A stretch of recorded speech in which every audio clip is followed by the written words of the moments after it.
Assalamualaikum warahmatullahi wabarakatuh. Perkenalkan, nama saya Olviana, NPM 2103012025, Prodi Ekonomi Syariah kelas B, mata kuliah Studi Islam dan Ekonomi Pembangunan, dosen pengampu Ibu Hermanita SEMM. Di sini saya akan mempresentasikan dari bab pertama, kebangkitan terhadap pembangunan ekonomi. Dimulai sejak berakhirnya PD2. Hal ini disebabkan beberapa faktor. Pertama, sebagian besar NSB masih merupakan daerah jajahan. Yang kedua, para pemimpin masyarakat yang dijajah kurang usaha untuk membalas masalah pembangunan ekonomi. Yang ketiga, keterbatasan penelitian dan analisis masalah pembangunan ekonomi. Pentingnya mempelajari ekonomi pembangunan. Menurut Preston Kuncoro 1997, ada 3 pilar utama di balik munculnya teori pembangunan. Yang pertama, pertumbuhan ekonomi. Yang kedua, bantuan luar negeri. Yang ketiga, perencanaan.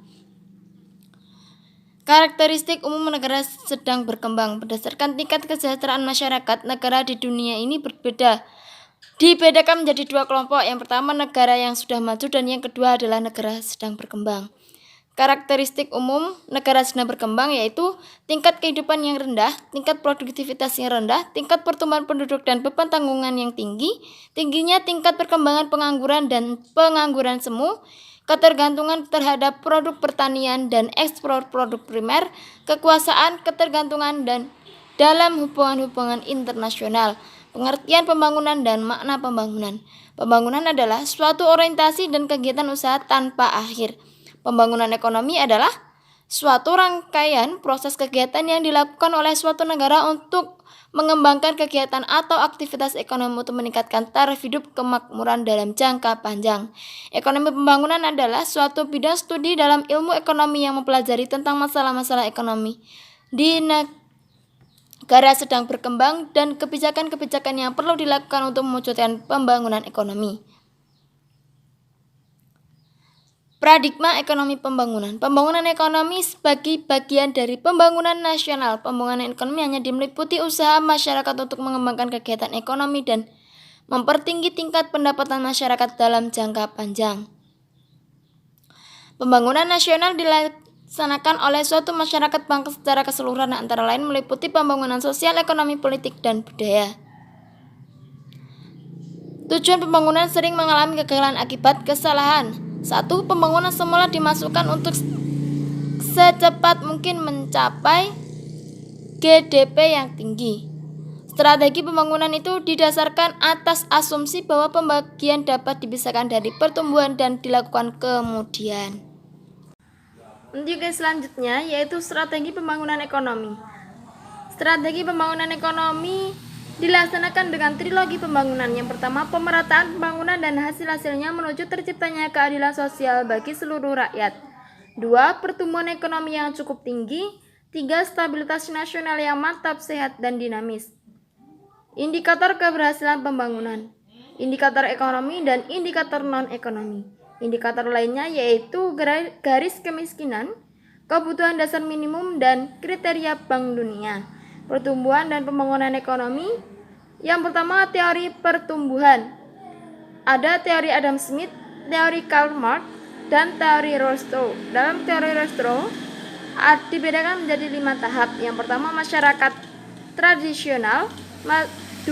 Prasyarat lepas landas. 3. Tahap lepas landas. 4. Tahap gerak menuju kematangan. 5. Tahap konsumsi massa tinggi.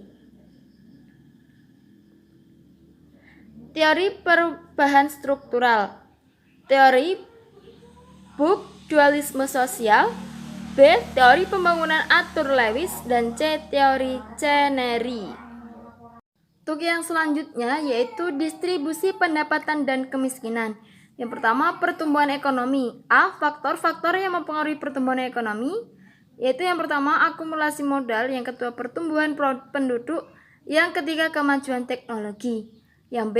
Karakteristik pertumbuhan ekonomi modern.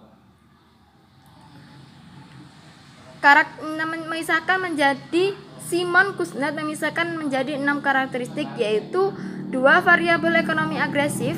Tingginya tingkat pertumbuhan output per kapita dan penduduk. Tingginya tingkat kenaikan produktivitas faktor produksi secara keseluruhan, terutama produktivitas tenaga kerja. 2. Variabel transformasi struktural.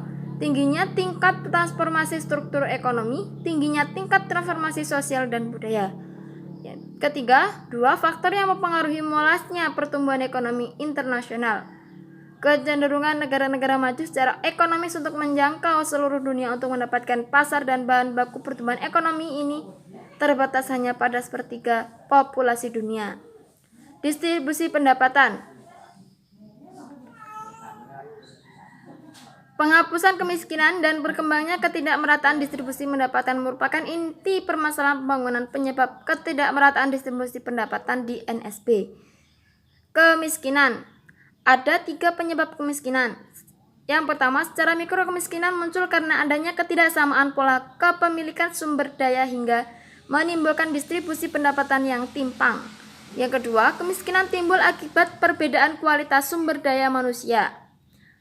Yang ketiga, kemiskinan muncul akibat perbedaan akses dalam modal ketika kemiskinan bermuara pada teori lingkaran kemiskinan. Indikator kemiskinan yaitu yang pertama tingkat konsumsi beras, yang kedua tingkat pendapatan, dan yang ketiga tingkat kesejahteraan sosial. Strategi kebijakan dalam mengurangi kemiskinan. Yang pertama, pembangunan pertanian, yang kedua pembangunan SDM, dan yang ketiga peranan lembaga swadaya masyarakat atau LSM. Pembangunan ekonomi di Indonesia, masalah dan kebijakannya.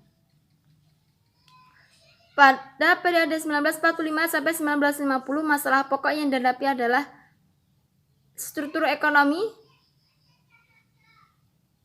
daya beli masyarakat sangat rendah. Periode 1951 sampai 1955, inflasi tidak terkendali. Periode 1956 sampai 1960, naiknya biaya hidup masyarakat akibat inflasi. Periode 1961 sampai 1965, masalah tambah kompleks perdagangan Indonesia tidak stabil dalam moneter, neraca, pembayaran sektor produksi dan konsumsi. Periode 1966 sampai 1968, periode stabilisasi dan rehabilitasi. Terdapat 2 kebijakan yaitu jangka pendek dan jangka panjang. Periode 1969 atau 1970 sampai 1973, masalah pokok yang dihadapi yaitu perekonomian semakin terbuka, daya beli masyarakat rendah, semakin dirasakan kesenjangan pendapatan antar golongan dan antar daerah, adanya pengaruh yang tidak menguntungkan dari krisis moneter, pengawasan pembangunan sangat lemah. Periode 1978 sampai 1974 sampai 1978, Repelita 2. Periode 1979 sampai 1983, Repelita 3. Periode 1984 sampai 1988, pada periode ini Repelita 4. Kebijakan pembangunan dan konsep tinggal landas. Teori Rostow sangat mempengaruhi terhadap kebijakan pembangunan di Indonesia. Hal ini tercermin dari rumusan titik berat pembangunan. Pembangunan pasca krisis ekonomi 1999 sampai 2004. Kebijakan ekonomi di daerah diarahkan pada usaha untuk membangun ekonomi yang didasarkan sistem ekonomi kerakyatan guna mencapai kesejahteraan rakyat yang meningkat merata dan berkeadilan. Untuk mencapai sasaran tersebut, arah kebijakan yang ditempuh yaitu meletakkan landasan perekonomian yang mengacu pada kepentingan nasional yang mendorong mekanisme pasar dengan peran pemerintah yang optimal dalam mewujudkan persaingan yang sehat. Pembangunan ekonomi daerah ditinjau dari aspek ekonomi daerah mempunyai pengertian suatu daerah dianggap sebagai ruang di mana terhadap kegiatan ekonomi dan di dalam pelosok ruang tersebut terdapat sifat-sifat yang sama. Kesamaan sifat-sifat tersebut antara lain segi pendapatan, sosial, budaya, geografis, dan sebagainya. Pembangunan ekonomi daerah adalah suatu proses di mana pemerintah daerah dan masyarakatnya mengelola sumber daya yang ada dan membentuk suatu pola kemitraan antar pemerintah daerah dengan sektor swasta untuk menciptakan suatu lapangan kerja baru dan merangsang perkembangan kegiatan ekonomi atau pertumbuhan ekonomi dalam wilayah tersebut. Permasalahan dalam pembangunan ekonomi daerah yang pertama, ketimpangan pembangunan sektor industri. Yang kedua, kurang meratanya investasi. Yang ketiga, tingkat mobilitas faktor produksi yang rendah, perbedaan sumber daya alam, perbedaan demografis, dan kurangnya lancar perdagangan antar daerah. Strategi pembangunan ekonomi daerah yang pertama, strategi pengembangan fisik. Yang kedua, strategi pengembangan dunia usaha. Dan yang keempat, strategi pengembangan SDM. Peran pemerintah dalam pembangunan ekonomi adalah entrepreneur atau tanggung jawab, koordinator, pemda, fasilitator, dan stimulator. Pembangunan sektor pertanian, modernisasi pertanian dengan sistem panca usaha tani program dimulai, program penyuluhan peningkat produksi. Pembangunan dan pengembangan tanaman industri, yaitu 4 pola dalam pengembangannya: pola perkebunan inti rakyat, pola unit pelayanan pengembangan, pola swadaya, dan pola perusahaan perkebunan besar. Pembangunan industri yang itu keunggulan komparatif, keterkaitan industrial, penciptaan kesempatan kerja, dan loncatan teknologi. Pembangunan ekonomi kawasan ASEAN.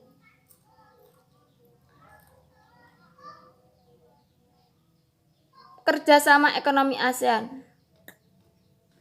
Untuk yang selanjutnya, bab 2 mengenai sejarah perkembangan ekonomi sosial dan politik di Indonesia. Ekonomia, bahasa Yunani, eikos dan nomos. Eikos kebutuhan hidup manusia, nomos upaya atau tindakan manusia. Jadi ekonomi adalah segala upaya untuk atau tindakan manusia untuk memenuhi kebutuhan hidupnya dengan 3 kegiatan, yaitu konsumsi, produksi, dan distribusi. Pandangan ekonomi dari segi filsafat dan etika, yaitu pendapat Plato, Aristoteles, Thomas Aquinas. Pendapat dan kebijakan ekonomi di barat, yaitu ada merkantilisme yang berarti perdagangan, fisiokrat pertanian, aliran klasik yaitu aliran pasar, dan aliran Keynesian.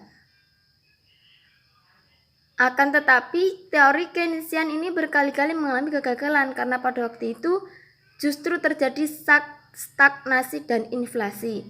Stagnasi adalah kondisi ekonomi yang menunjukkan pertumbuhan yang lambat dan pengangguran yang tinggi. Inflasi adalah kondisi ekonomi di mana uang yang beredar lebih banyak daripada jumlah barang yang ada.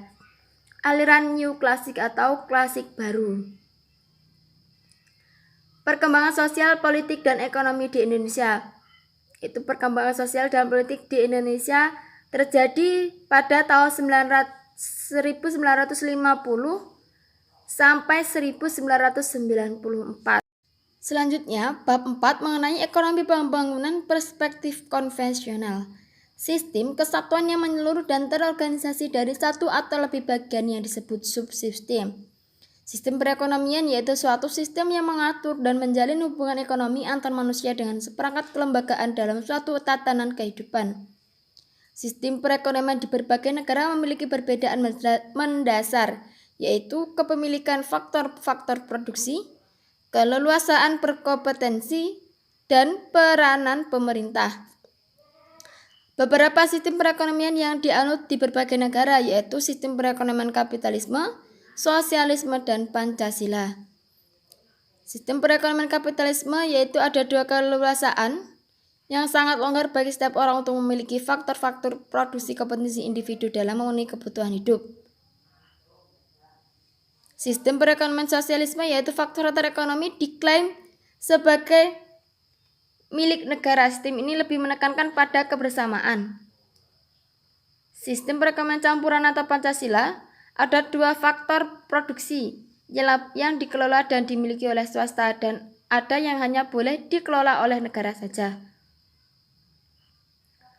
Bangsa Indonesia adalah bangsa yang menjunjung tinggi moral agama sehingga dalam melakukan kegiatan ekonomi, baik itu individu atau kelompok selalu dilandasi oleh kekuatan moral dan etika tradisional yaitu Pancasila. Ciri-ciri ekonomi Pancasila yaitu roda ekonomi digerakkan oleh kekuatan moral dan etika tradisional. 2. Ada keinginan yang kuat dari masyarakat untuk mewujudkan pemerataan ekonomi. 3. Nasionalisme selalu menjiwai setiap kebijaksanaan. Koperasi merupakan contoh dari bentuk BU dengan sistem ekonomi kekeluargaan. Adanya imbangan yang jelas antara sentralisasi dan desentralisasi.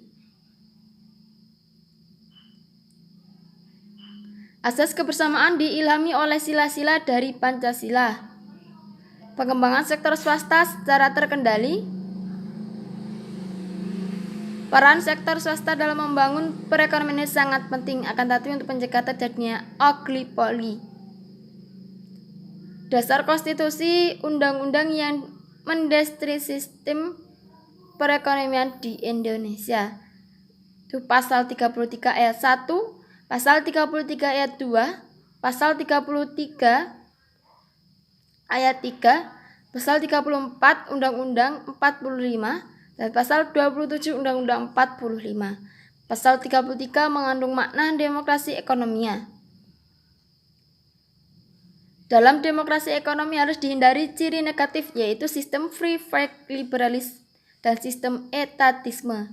Dasar operasional sistem ekonomi Pancasila yaitu peranan negara dan swasta, tidak ada dominasi dan konfrontasi, masyarakat memegang peranan sentral. Pengaturan perencanaan dan pengawasan, tidak bebas nilai dalam melakukan kegiatan ekonomi selalu dipengaruhi oleh nilai-nilai pada Pancasila. Cukup sekian yang bisa saya sampaikan, banyak kurangnya saya mohon maaf yang sebesar-besarnya. Saya akhiri, wassalamualaikum warahmatullahi wabarakatuh.